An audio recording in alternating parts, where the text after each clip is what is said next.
भारतीय स्वयंसेवक संघ के शताब्दी वर्ष के उपलक्ष्य में रविवार को नरसिंहपुर स्थित मां मनसा विवाह भवन में प्रबुद्ध नागरिक संगोष्ठी आयोजित की गई। मुख्य वक्ता दक्षिण असम प्रांत प्रचारक गौरांग राय ने कहा कि संघ पिछले 100 वर्षों से राष्ट्र की संस्कृति, एकता और सेवा के लिए कार्य कर रहा है तथा विरोध नहीं बल्कि समाज को संगठित करने में विश्वास रखता है। उन्होंने कहा कि संघ पर समय समय पर लगाए गए विभिन्न आरोप निराधार हैं और आज सामान्य नागरिक भी उनका उत्तर दे रहे हैं। उन्होंने वसुधैव कुटुंबकम के संदेश को संघ की मूल भावना बताते हुए सामाजिक समरसता, परिवार संस्था को मजबूत बनाने, पर्यावरण संरक्षण और नागरिक कर्तव्यों के पालन पर जोर दिया। कार्यक्रम में दक्षिण कछार जिले के विभिन्न खंडों और मंडलों से लगभग 200 प्रबुद्ध नागरिक तथा संघ के अनेक पदाधिकारी उपस्थित थे। আর শাসন ছিল, সেই শাসনের রানীর 60 বছর পূর্তি হয়েছে। এই জন্য সব অফিস, বিদ্যালয় ইত্যাদিতে ধুমধামে তার আর সেই অনুষ্ঠান 60 বছর পূর্তি অনুষ্ঠান আয়োজিত হচ্ছে। কেশবের বিদ্যালয়েও সেরকম অনুষ্ঠান হয়েছিল এবং সবাইকে সেই সময়ে চকলেট দেওয়ার ব্যবস্থা, সেই চকলেট খাওয়ানোর ব্যবস্থা করা হয়েছিল, চকলেট বিতরণ করা হয়েছিল। আমরা জানি বালক চকলেট পেলে কত আনন্দ হয়ে যায়। সব বালকরা আনন্দে চকলেট খেয়েছে, কিন্তু কেশব আর মুখ কালো করে এক প্রকার গম্ভীর ভাবনায় শরীর মুখ গম্ভীর ভাবে রেখে আর সে নিজের ঘরে গিয়ে বারান্দায় দাঁড়িয়ে রয়েছে। কাকা জিজ্ঞাসা করলেন,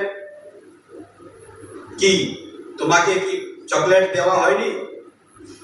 তুমি মন বেজার করে এখানে দাঁড়িয়ে রয়েছে? কেশব বলল, হ্যাঁ আমাকেও দেওয়া হয়েছে, কিন্তু আমি খাইনি, আমি এটা ফেলে দিয়েছি, নালাতে ফেলে দিয়েছি। কেন খাবো আমি? যে অত্যাচারী রানী আমার দেশকে গোলাম করে রেখেছে, এখানে বাক স্বাধীনতা নেই, এখানে আমরা নিজের বিচার আমরা নিজের পদ্ধতিতে করতে পারি না, আমরা নিজের ভারত মাতা মায়ের বন্দনা করতে পারি না, আমরা স্বাধীনভাবে চলতে পারি না। যার দরুন এরকম হয়েছে, তার 60 বছর পূর্তি উপলক্ষে আমরা কি আজ আর মিষ্টি খাওয়া দরকার? আজ কি আমরা চকলেট খাওয়া দরকার?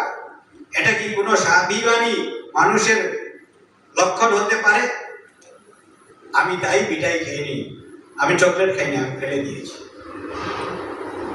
দেখতে একটি সাধারণ ঘটনা, কিন্তু একটা ছোট্ট বালক সেই সময় এই ধরনের ভাবনা নিয়ে যে ধরনের ভাব প্রকাশ করেছে, আমরা সেখান থেকে অনুভব করব উনি জন্ম থেকেই কি রকম দেশমাতৃকার প্রতি সমর্পিত ছিলেন, দেশমাতৃকার সর্বাঙ্গীন বিকাশের জন্য সর্বদা চিন্তন করতেন। এরকমই অনেক ওই সময় যেগুলা ঘটনা ঘটছিল, ইংরেজ বিভিন্ন প্রকারের প্রতিবন্ধ লাগিয়েছিল বিভিন্ন কার্যক্রমে। বন্দে মাতরম বললেই ফাঁসি অথবা জেলে যেতে হতো। অনেক যুবকরা তখন বন্দে মাতরম বলতে বলতে হাসি মুখে জেলে গেছেন, কেউ ফাঁসি